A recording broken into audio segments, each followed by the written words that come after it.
Carter Brown Mysteries. Adventures in excitement and suspense, based on the best-selling novels by the slick storytelling sensation, Carter Brown.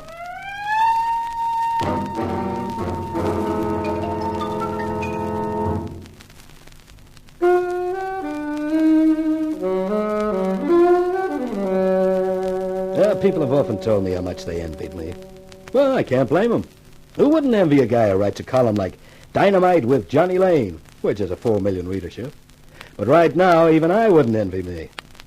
By the time Senator Rowland's ex-girlfriend Thelma and her 2 hoodlums had finished with me, I was really in trouble. I knew what was going to happen when the 2 editions of my column that Thelma had forced me to write hit the streets. When Senator Rowland, in the full pride of his position at the head of the Vice Probe Committee, read those allegations against him and Chief of Police O'Byrne, I could guess who was going to be on the burning end. Me. And to add injury to libel, Tony Spencer, my bodyguard, the girl with the captivating curves and the concrete constitution, had first rescued me and then slugged me over the skull. Johnny, you're awake. Yeah. How are you feeling? Oh, fine, just fine. How long did I sleep? Hey, you hit me. I'm sorry, Johnny. Honest, I am. But it was the only way to get you here. Where? Where am I? This is the hideout that Mr. Art's picked out for you. You're safe here. Safe? Nothing. I got no time to be safe. I remember now. I got to get to the paper. I got to stop them printing those columns. I'm afraid it's too late for that, Johnny. What do you mean? The paper won't go to bed for a couple of hours yet. It's already been to bed, Johnny. And so have you. For 3 days. 3 days? Oh, don't scream like that, Johnny. You'll burst an eardrum. I'll just burst. I can't have been out for 3 days just from a tap on the head. Of course not. I dosed you with a sleeping draft every time you woke up. And those columns, they've been published? Yes, Johnny. And I don't know what you're so worried about. I think you're wonderful. To have the courage to say what you did about the senator and the chief of police. They gave it a special treatment both days. Ran it right on the front page with a heavy black border around it. Oh, my obituary notice. Hey, but that only covers 2 days. How about today's issue? What did they run today? A statement saying you hadn't had time to write your usual column, but that they confidently awaited the proof you're sure to bring in. Oh, they were awfully nice, Johnny. They said that in spite of intimidation, writs, and threats, they stood solidly behind you. Intimidation, writs, and threats? Holy cow, I'm a dead duck. Look, I've got to get back to town before they serve me up to the cops with cranberry sauce. Well, there's no reason why you can't go now. Mr. Arts and I were only concerned with laying you low for a couple of days. You did that all right. No guy could have been laid lower. I've got the car. I'll drive you back. No, thanks. I'll drive myself back. As of now, your services are no longer required. But, Johnny, you'll need a bodyguard more than ever now. The kind of bodyguard that knocks me out cold for 3 days I can get out of a bottle. And it won't cost me $35 a day in expenses. Goodbye, Miss Spencer.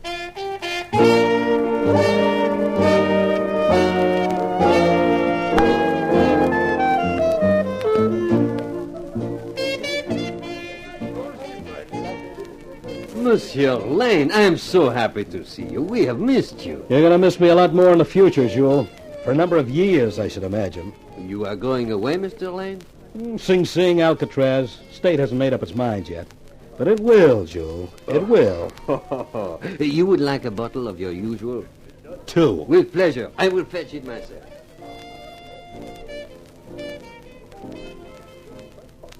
Johnny! Oh, it's good to see you, Johnny. Oh, it's great to see you, Simone. A little luscious feminine company is just what I need right now. I was so worried about you, Johnny. Those terrible men.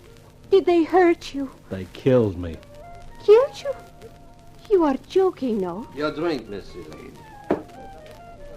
You know, when you did not come for 4 nights, I was worried.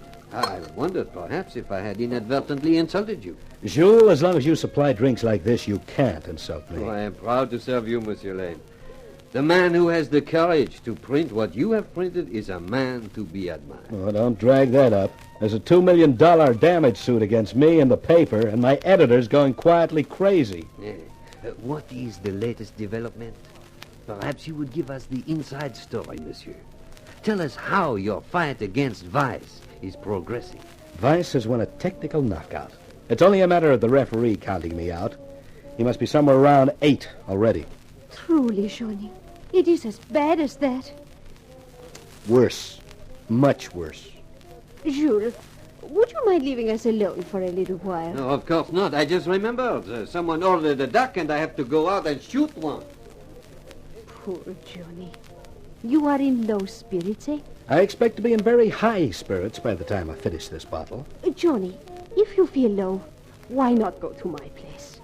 You can tell me all about it, and it might help you, eh? Yeah, I guess it might. Johnny, here comes trouble, I think. When you're through, come to my apartment. I'll be waiting. I looked up to see what Simone meant by trouble, and I realized she was right. Descending on me was Captain Stanger, Chief of Police O'Byrne's right-hand man. Well, if it isn't my favorite columnist. Sit down, Captain, and kill yourself drinking. Hey, when did you get back into circulation? Tonight, I was kidnapped. Oh, no. And I suppose you were forced to write those columns. You better think up something better than that, Johnny boy. O'Byrne's madder than a hornet. He's issuing a call for you as a material witness. And by the time the boys are through with you, you'll be happy to admit it was you who assassinated Lincoln. Okay, so you come to take me in. Do I get the handcuffs on me now? Oh, you got me wrong, Johnny. I'm not taking you anyplace. Officially, I'm off duty. And officially, I don't even know that you're wanted. I just dropped in for a friendly chat. I don't get it. Why should you bother to tip me off? I'll tell you, Johnny. I think you're in a spot. Give me an original thought. That somebody must have tipped you off to print that stuff. Somebody who knew what they were talking about. After all, they were right about Albert Ferraro's killing, weren't they? You mean they could be right about Senator Rowland and Police Chief O'Byrne? No, did I say that? I just figure that if I were you, Johnny, I'd find out and find out fast before you even got a chance of finding out. Before you got bruises where your body used to be. I'd think it over, Johnny. And you don't have much time. Well, be seeing you, Scribbler. I watched him go, wondering whether he was crazy or me. Then I pulled myself together and left the club. Destination, Simone's apartment. When her door opened, I thought, she'd changed suddenly. She was wearing a suit and had developed a blue shadow on her chin. And I realized it was her Adagio partner, Simon. Come in, Mr. Lane. I've been expecting you. Simone was caught up with some business, so I have taken her place. You won't mind if I say that it's not quite the same? Still, perhaps I can persuade you to put up with it. You know, I envy you, Mr. Lane. A columnist of your renown must have a fascinating life. Yeah, it's all right when you can keep on living. It's the dying that's the tough part. Pardon? I do not understand. I died tonight, professionally. Oh. You know, surprisingly enough, Mr. Lane, I think I can help you with your problem. You? I have some knowledge which should interest you. Okay, I'm listening. You know, yours is a wonderful country, Mr. Lane. Everything here is organized on the grand scale. Even crime, the rackets. And there's a new type of racketeer today. The racketeer with education, good social background, good standing in the community. Perhaps a company director or even a politician. Is that not so? Yeah, it's so. Let us take a hypothetical case. Say, a politician who is also a racketeer. Let us imagine him controlling the vice and the profits of vice in the city. For a time, all goes well. But sooner or later, what you call the heat is on. People get tired of the rackets flourishing under their noses and the noses of the police. They protest. The newspapers take up the protest. Obviously, something must be done. What? What would you do in a like situation? Listen, I may have been taken for a ride the last few days, but I'm not that dumb. I thought of that one. You have yourself elected head of an investigating committee inquiring into vice in the city so that you can cover yourself and at the same time crush any opposition that might need crushing. Exactly so. I congratulate you, Mr. Lane. But this opposition you speak of is, of course, part of the politician's own crime organization. Oh, I didn't know that. Why should you? It is that part of the organization that is being squeezed too much, bled just a little too much by the politician.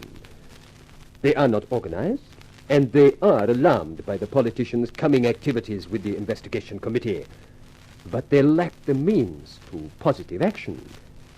And then the politician does something very stupid. He throws over his girlfriend, Thelma, whom he had confided in too long and too much. Precisely. And Thelma has some knowledge of events to happen. In particular, she knows that one member of the opposition is still working for our politician. Let's just call him Roland, huh? I'm getting tired of this hypothetical case. Very well.